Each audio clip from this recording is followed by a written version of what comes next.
Ladies and gentlemen, we are back. Season 2, Episode 12. Curses! There's this fortune teller, and she's totally plays a curse and racism.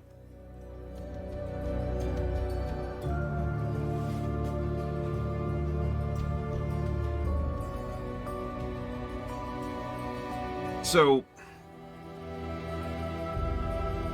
Shorty continues to be terrible. That's cool. I don't want to talk about this. So, they had to go across a sea. Okay. Cool. And on the other side of the sea, they find a new biome. A Badlands biome. Okay, I'm with that. And over there, they find the racist caricature character. Cool. How did she get over there? I mean, I know. They were stuck on that island for 6 weeks. Thank you for that episode. But, like, you understand the problem here, right? Sure, we could make this make sense. We could struggle and force and just shove it into some sort of logic. But I just sit here thinking, what was the point of the sea journey?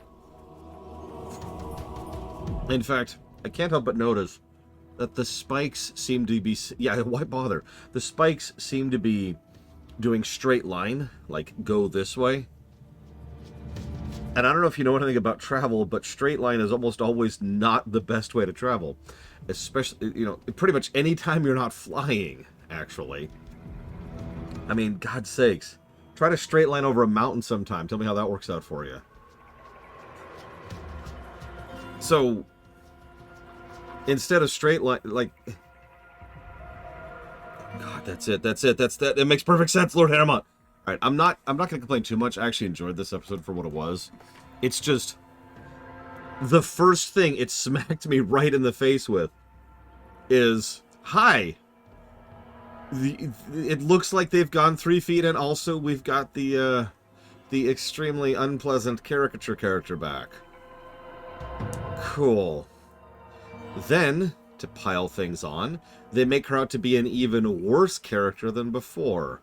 Because she gives... first of all, she does... Like, we know what cold reading is. I talked about that earlier. What she does isn't even cold reading. It's like a mockery of cold reading. When you were a child, you were shorter. Like, what?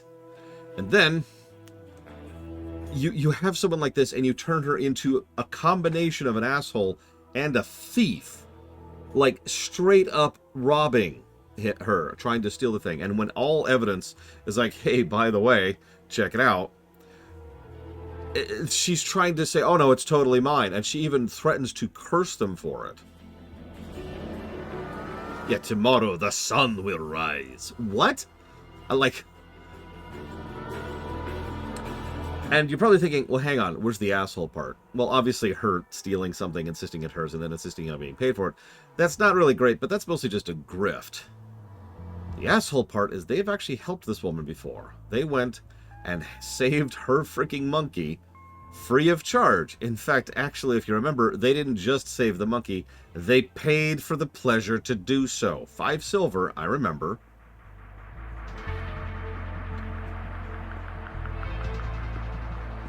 Okay. I'm sorry to stumble over this, but this casts a really... You're doing it too, Blade. This casts a really unpleasant pall over the whole episode, and that is a damn shame, because as soon as we get past this, it's fine. It's fun. We have a little thing where it's like, all right, first thing, we have to say the telltale signs of a curse. Sign number 1, being tired, because she's been walking for hours. Sign number 2, having cold feet. This woman literally doesn't wear shoes. Sign number 3, bad luck, which is functionally unprovable. Yeah, like, okay, yeah, I get it. Cool. So then a flash flood hits. Everything's happening, you know, all this stuff is going to hell, and they're trying to figure out what's going on, and blah, blah, blah. And there's this really great moment, actually, where Eugene comes over and flat out says, when strange things happen to us, we want to believe it's for a reason. That is one of the most quietly powerful lines in the entire show so far. We are pattern seekers. We see patterns even when they're not there. It's one of the reasons we're so smart. I know that sounds strange to say it that way, but it's true. Because we can see the patterns that are there. We can divine patterns no one else can. No other species comes even close to. And we can figure out how things work by reverse engineering those patterns. Every now and again, some stuff is just coincidence. Some things just happen. Yeah, I know, right? It's actually a really great message, Lord Harriman. And indeed, it is the central theme of the episode. Sometimes things just happen. If you really pay attention, none of the bumbling or cursed activities in this episode are any more or less than most episodes we've had. Almost every episode has this level of bumbling cartooniness, and that's not a complaint, it's just a statement of fact. The thing is... Yeah, exactly, Blade Troll. That's right. That's a good point. The thing is, that's just how it is. That's normal. They're only attributing it to the curse because they have something to maybe excuse it now. They have this reasoning that they can apply to it. And so they do. And that's neat. That's a nice moment. And that's a powerful theme. And then we even have a joke that actually got a laugh out of me. Tell no one. Why not? Because it sounds more dramatic this way. Okay, you got me there. You got me there, episode. So they go do this magic incantation to fix the stupid thing. Here's the problem. I didn't really talk about this, but this is when it really comes to the forefront. That whole pattern thing, that mostly applies in real life. This is a setting with literal magic. Quite a bit of it, actually. We've encountered, even just within the last episode, we've encountered quite a few magical things, including a magical artifact that can project illusions and has a degree of free will. We've encountered magical little dudes who wander around doing their thing. There's a flying firefly that eats bell peppers and spits fire as a result, right? Like, there's all kinds of magic all over the place. So, can she actually cast a curse on them? No, of course not. She's just some random woman in the woods. But the idea of someone being able to curse someone is not out of bounds for this setting. And, well, that's something that deserves to be looked into. Thing is, the best showcasing of this is this stupid, the pot they make. It's like, here, go through this whole thing to make this pot, and they create functionally a jet engine. That's magic. Despite what a certain Varian, who should have probably been here for this, telling her how to make this thing, because, by the way, did you catch that? Varian was Hookfoot in this episode. It's almost one-to-one in this case. Just imagine Varian's like, hey, like literally, you barely have to change the lines. Hey, come over here. Meet me after midnight. Tell no one. Why? Because it sounds more dramatic this way. Like, can't you picture Varian saying that line word for word? And then, of course, he's the one that tells her how to brew an alchemical concoction, which turns out to just be an explosion. Right? Like, that makes a degree of sense. And I could buy into this. Yeah, no kidding, Blade Jamal. Moving on. So, they make the thing... oh, sorry, and this is clearly magic. Again, despite what Varian would have you believe, that's magic. Okay, so that's cool. Cauldron goes flying around. We have something that isn't very OSHA compliant, but that's okay. But then Eugene comes up with yay old A, placebo A. Yeah, no, by this point in the show, Varian would probably be like well into his reformation arc. He's already started working better with the crew. We've had several scenes where he's actually helping people out. He doesn't need to be shackled and manacled all the time. Even Max is probably starting to relax around him. So we move forward.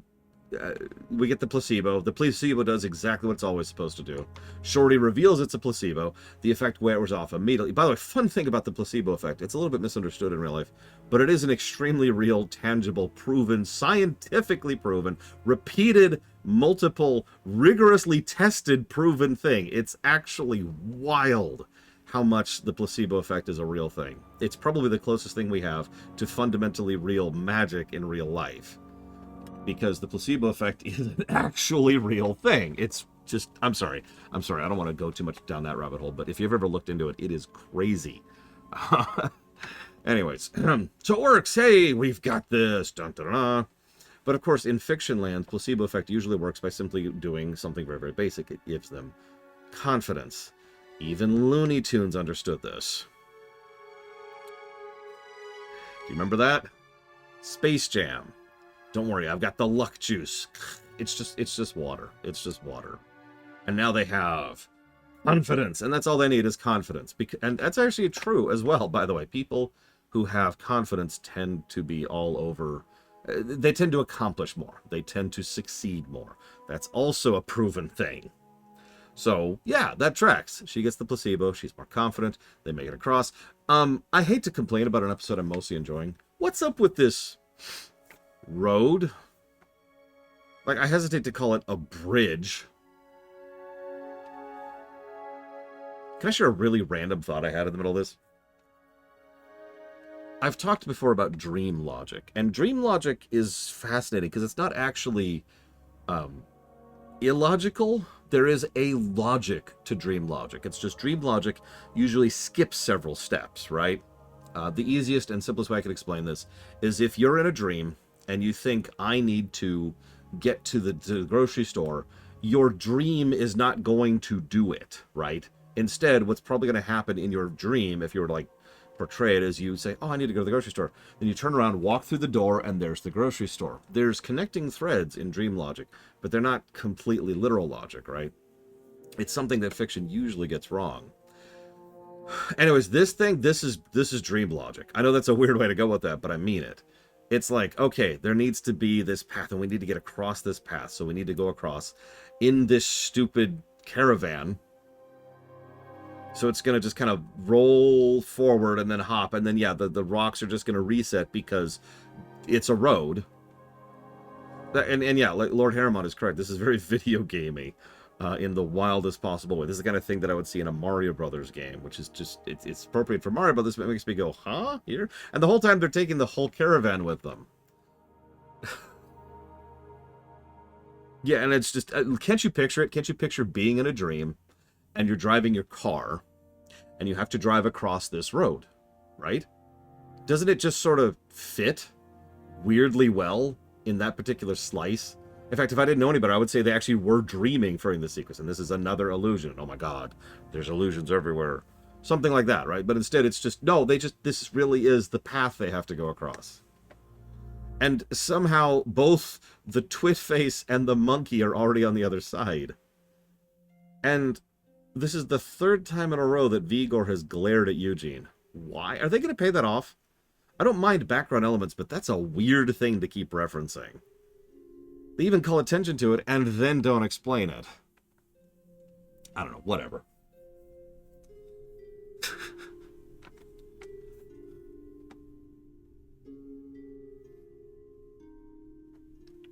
Point being...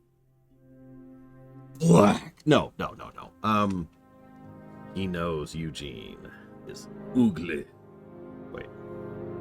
I mean, apparently Eugene did have some lice, which is gross, by the way. I can't give it orange. I'm sorry. I'm just going to say that right up front. I think this is a orange episode that is dragged down to yellow. That's exactly what I was thinking, Ross. I think that there is a lot of good episode here that is dragged down by some weird, and by everything they're doing with this poor Romani woman. I don't know what they're doing with this. I would say this is what I would call a high yellow. Still a good episode, still enjoyable, and I still liked it. And again, even the core message of the episode. This is only our second yellow for season 2. Wow. Even the core message is still good. And I like Eugene in it. I like what they do with several of the characters. I wish Shorty didn't exist. I don't know how far we're going to reach, but we're definitely going to keep going. So the next episode is called, Season 2, Episode 13, The Eye of Pincosta, which, if my memory remembers correctly at all, that's something that they mentioned with regards to the Baron earlier. So I wonder if we're going to see his return in just a minute. Find out in about half an hour.